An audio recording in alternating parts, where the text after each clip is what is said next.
Et nous commençons donc comme tous les lundis avec les clés de l'IMO, le rendez-vous immobilier de Smart Patrimoine. Et dans les clés de l'IMO, d'habitude, nous vous proposons des états des lieux de l'immobilier existant en termes de prix ou d'évolution des normes ou de la réglementation.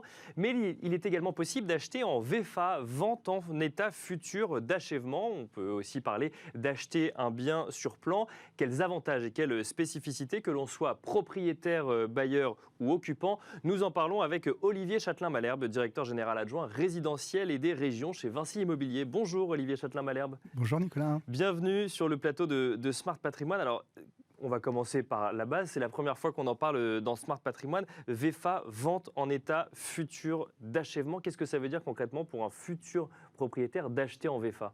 Eh bien, ça amène du délai. D'accord. Du délai, pourquoi ? Parce qu'en fait, il s'agit d'un contrat préliminaire de réservation qui va nous lier, nous, promoteurs immobiliers, et l'investisseur ou l'accédant à la propriété. D'accord. C'est-à-dire qu'en fait, on achète sur plan, c'est ça ? C'est qu'on explique en tant que promoteur le projet d'immeuble et donc d'appartement ou potentiellement de maison d'ailleurs, je dis d'immeuble, potentiellement de maison. Et derrière, on va acheter sur plan une maison ou un appartement qui sera livré dans 1 an, dans 2 ans ou dans 3 ans. Exactement. Et c'est ce qu'on appelle aussi d'ailleurs la vente en état futur d'achèvement, la vente sur plan. D'accord. Voilà, donc sur plan, mais pas seulement. Il faut savoir que dans ce contrat préliminaire, il y a plusieurs strates.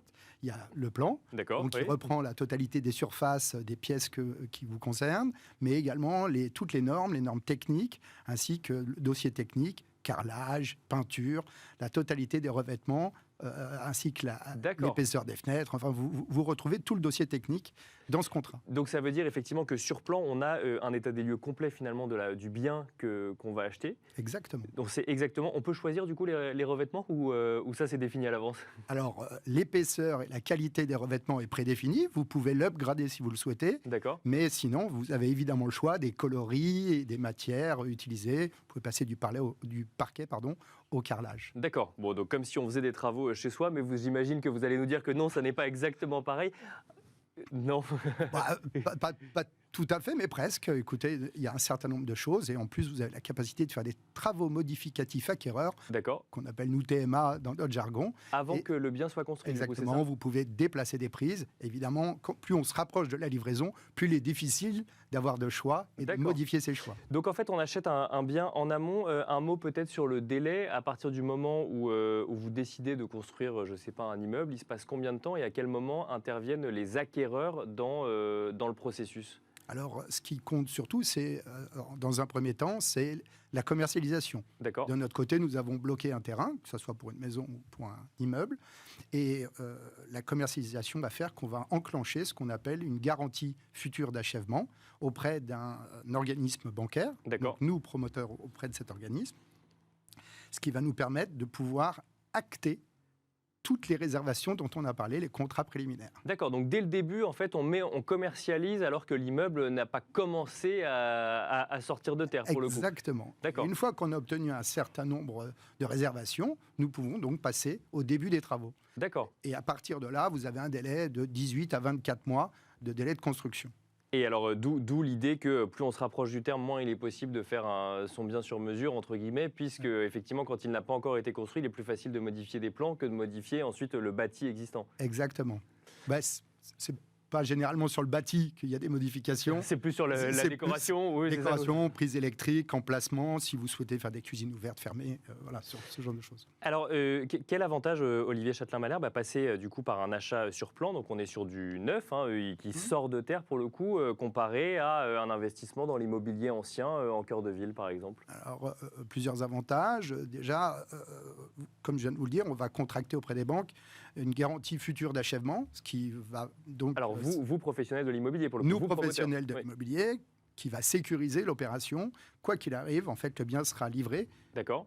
Donc, c'est déjà une grosse sécurité parce que cette garantie n'existe pas forcément dans d'autres pays. Parce que ça veut dire qu'on peut avoir la crainte, quand on est particulier, d'acheter sur plan, mais de ne pas voir l'immeuble voir le jour. Là, ce que vous dites, c'est que cette crainte n'a pas lieu d'être en France, c'est ça ? N'a pas lieu d'être. Quoi qu'il arrive, le banquier s'engage à finir les travaux ou à rembourser intégralement l'acquéreur. D'accord. Okay. Donc ça, c'est déjà un point important. Quand on a du délai et que ça inquiète, c'est quand même un point important. Le deuxième point important, c'est que vous avez toutes les dernières normes de construction. Donc vous avez des produits qui, au niveau environnemental, Bien sûr, sont au dernier cri. En termes de fenêtres, d'isolation, biodiversité, matériaux biosourcés. Donc vous avez un produit qui est dans son air de temps.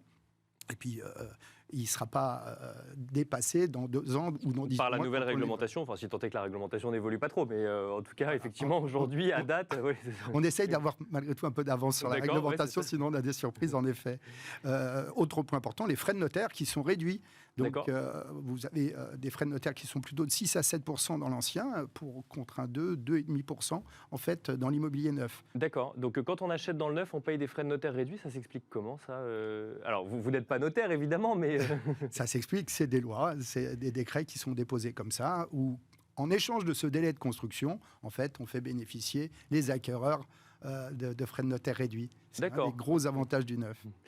Et alors, on a souvent, effectivement, enfin, on a eu sur ce plateau quelques promoteurs qui nous disaient que parfois il y avait des difficultés à faire sortir des projets de terre, peut-être avant des élections municipales ou avant des élections présidentielles. Est-ce que vous constatez, vous, que parfois ça peut être un frein pour des investisseurs particuliers, ce côté délai qui peut être rallongé ? Oui, en effet, les changements de couleur de mairie, mais quelle qu'elle soit, il n'y a pas de parti politique qui soit plus problématique que d'autres. C'est plutôt personnel, c'est parce qu'il y a des maires qui aujourd'hui ont soit besoin, des nouveaux maires qui ont besoin d'être formés à l'urbanisme, donc c'est un métier qu'on fait au quotidien, mais pas eux. Bien sûr. Et il y a d'anciennes mairies qui, sous bénéfice de réélection, ne veulent pas contrarier ces potentiels Oui, parce que c'est toujours le même paradoxe. C'est qu'on veut loger ses administrés, mais les administrés sont totalement pour qu'il y ait du logement, mais surtout pas à côté de chez eux, parce que ça pourrait leur gâcher la vue, entre guillemets, quoi. C'est un petit peu ça. Donc forcément, dès qu'il y a élection, c'est des durées un peu plus longues. L'instruction des permis prend de plus en plus de temps. L'instruction des permis prend de plus en plus de temps. Du coup, je reviens côté particulier. En introduction, je parlais de propriétaires bailleurs ou propriétaires occupants. Quel est le profil des gens qui achètent en VFA aujourd'hui chez vous, Vinci Immobilier? Puis si vous avez une vision peut-être un peu plus globale du marché. Alors, chez nous, chez Vinci Immobilier, déjà, on a une distribution de notre produit qui est à la fois pour les accédants à la propriété et sinon pour les investisseurs. D'accord. Donc, plutôt primo-accédants. Les premiers... Non. Soit primo, soit secondo, pardon. Les accédants à la propriété, soit sinon les investisseurs. C'est 50-50 chez Vinci Immobilier. 50% surtout en investisseurs parce qu'on fait des résidences services, seniors et étudiants. Également en VFA. Donc ça prend une grosse proportion d'investissement locatif.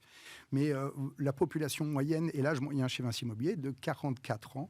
Voilà, un investisseur. Donc, on va de 20 ans pour les primo-accédants, que vous citiez tout à l'heure, et jusqu'à une 60aine d'années pour des résidences secondaires ou pour des gens qui souhaitent changer d'appartement et les mettre aux dernières normes pour leur retraite. D'accord. Et donc, vous dites 50-50 parce qu'il y a effectivement il y a l'appartement qu'on achète pour y vivre et il y a ces résidences-services ou résidences seniors, alors qu'on connaît bien dans l'émission parce qu'on les voit souvent sous forme de SCPI ou autre. Et là, pour le coup, vous avez un profil plutôt investisseur qui achète sur plan, là aussi, un bien d'investissement immobilier pour le coup. Et là, pour le coup, c'est la rentabilité qui va primer et non pas forcément la vue que va avoir ce produit, à quel étage il est, puisque en fait, on décorrèle le fait d'y habiter, donc tout l'affectif qu'on pourrait mettre dans l'achat de son propre appartement pour le bien d'un investissement, donc une rentabilité. Et alors, si je reviens sur cette notion de délai, comment ça se passe alors quand on est propriétaire occupant et propriétaire bailleur? Propriétaire occupant, c'est-à-dire que je vais acheter un appartement que je vais occuper 2 ans après. Mais donc j'ai potentiellement fait un crédit pour acheter cet appartement. À quel moment est-ce que je commence à le rembourser en tant que particulier? Eh bien, en France, c'est plutôt bien fait. Et les organismes bancaires ont anticipé cette démarche. Donc, vous avez ce qu'on appelle des franchises de capital qui peuvent être intégrales ou partielles. D'accord. Donc, dans la durée de la construction. Et la durée de la construction, c'est finalement à chaque évolution de cette construction que nous allons prélever des intérêts pour pouvoir financer nos travaux. D'accord. Voilà. Et alors, quand on est investisseur, là, pareil, je commence à toucher des rendements à partir du moment où l'immeuble est sorti de terre ou comment ça fonctionne? Tout à fait. Ouais. Alors, l'idée, c'est de faire une franchise totale, c'est-à-dire de ne rien payer pendant les premiers 18-24 mois et de commencer dès l'instant qu'on perçoit un loyer juste après la livraison. Et alors, dernière question, Olivier Châtelain-Malherbe, acheter sur plan, ça coûte plus ou moins cher que d'acheter dans l'ancien? C'est les mêmes prix? C'est deux marchés différents? Ça dépend de la zone peut-être où du coup on fait construire un immeuble neuf? Alors, il y a plusieurs choses en fait dans l'investissement neuf. Vous avez des choses fantastiques pour les primo-accédants, avec des prix maîtrisés, D'accord. qui sont des obligations au niveau communal ou au niveau de la métropole. Et là, vous avez des prix très attractifs et avec, encore une fois, avec la dernière qualité, Oui, les dernières normes environnementales au sein de l'opération.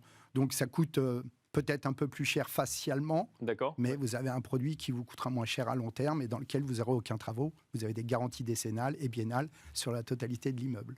Merci beaucoup, Olivier Châtelain-Malherbe. On a tout dit sur la VFA ou... Je pense. Oui, je pense, en tout cas, Je pense. pour les 10 minutes qui nous étaient imparties, effectivement, pour faire un petit peu de pédagogie sur cette vente en état futur d'achèvement. Merci, Olivier Châtelain-Malherbe. Je rappelle que vous êtes directeur général adjoint résidentiel et des régions chez Vinci Immobilier. Et quant à nous, on se retrouve tout de suite dans Enjeu Patrimoine.